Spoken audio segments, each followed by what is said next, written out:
Hello, dear students, and welcome back to English with Professor Tabassum.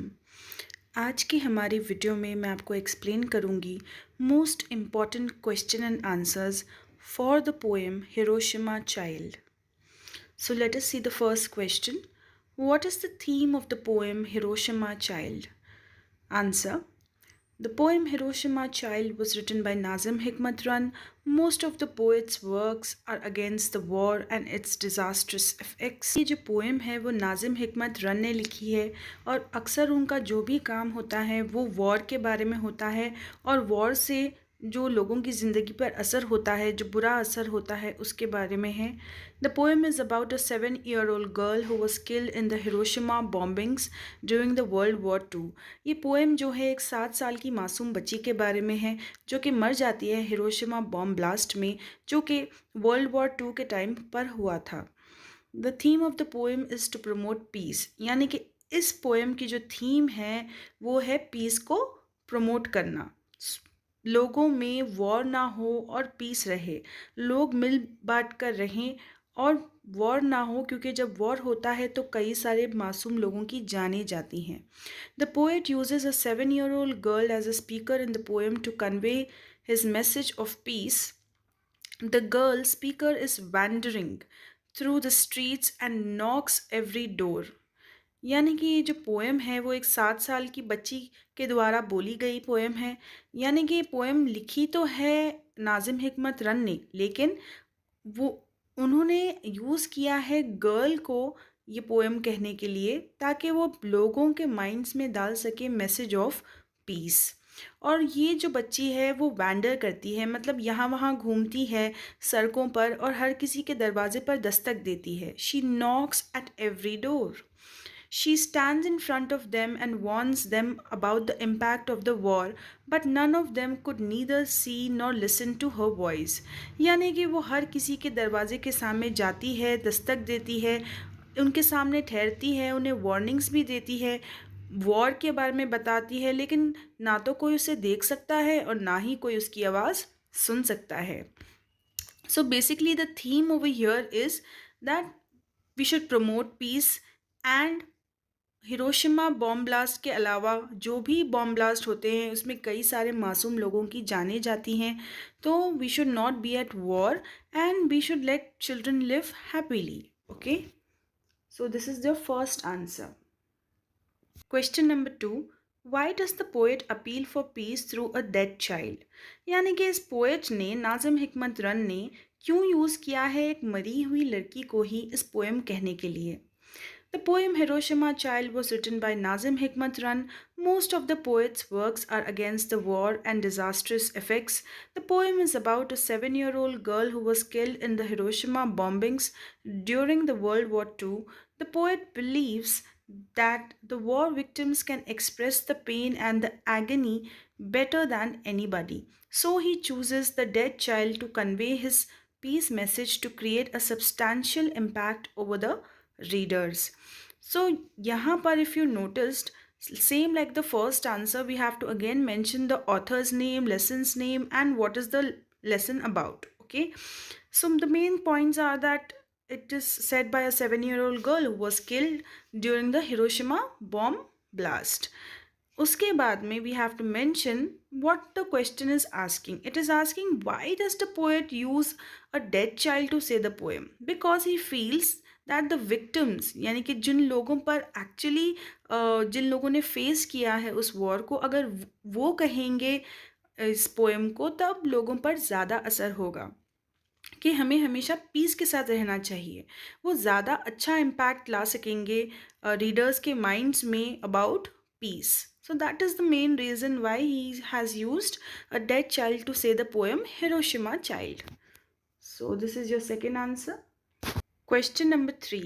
Describe the feelings of the child when she knew that she was dead at the age of 7. आप उस बच्ची की feelings बताइए जब उसे मालूम हुआ कि वो मर गई थी at the age of 7. How did she feel? उसे कैसा महसूस हुआ था. The poem Hiroshima Child was written by Nazim Hikmat Run. Most of the poet's works are against the war and its disastrous effects. The poem is about a 7-year-old girl who was killed in the Hiroshima bombings during the World War II. As the child comes to know about her death, numerous questions arose. There were numerous questions arise in her mind, but the world had no answer for those questions.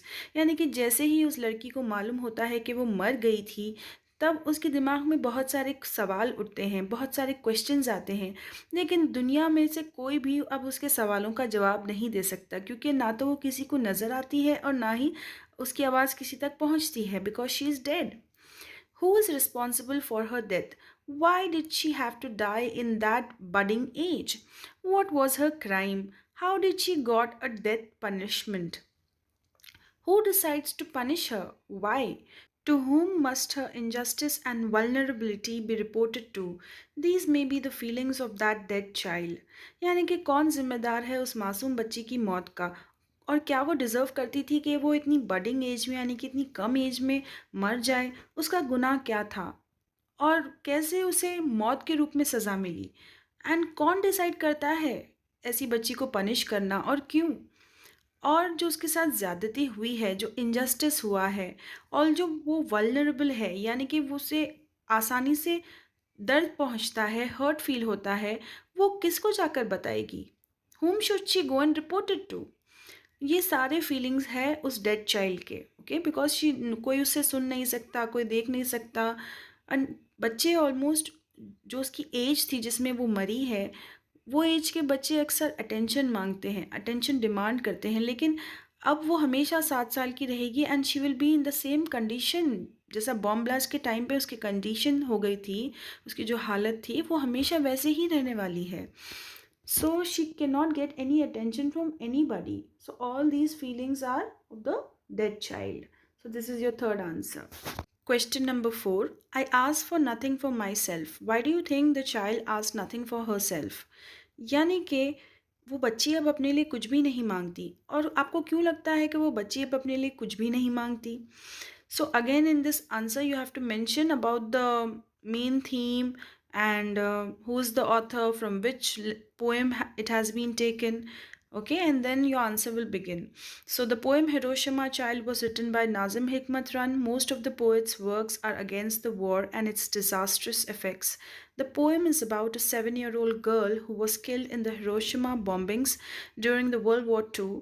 The poet further urges to the civil society through the dead girl narrator, who says, I don't need any fruit, rice, sweet bread, and I ask nothing for myself because I am already dead.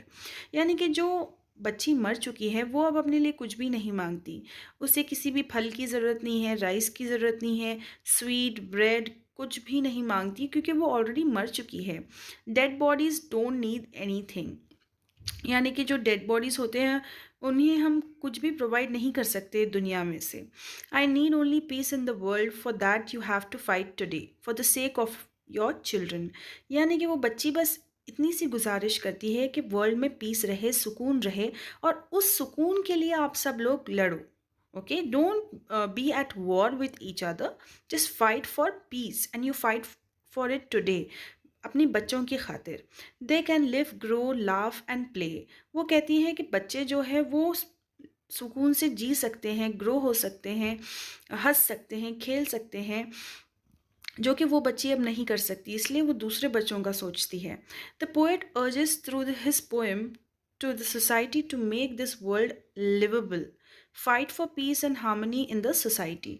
यानी कि जो poet है वो अपनी poem के ज़रिए society को ये मैसेज देना चाहता है कि हमें पीस के साथ और हार्मनी, यानी कि मिल बांट कर रहना चाहिए सोसाइटी में, और तभी ये दुनिया जीने के काबिल बनेगी. The above words are given an impression that the girl's appealing words directing towards the selfless fight for world's peace and harmony. यानी कि ये जो बच्ची है वो अपने वर्ड से सेल्फलेस फाइट दिखाती है, यानी कि वो अपने बारे में ना सोचकर दुनिया के बारे में सोचती है, दुनिया के बच्चों के बारे में सोचती है, और वो एक पीस का, एक सुकून का मैसेज पास आउट करती है सोसाइटी में. And what she feels touches everyone's hearts. Okay, her fight for peace, her fight against war, the war against war touches our hearts. So this is your answer number 4.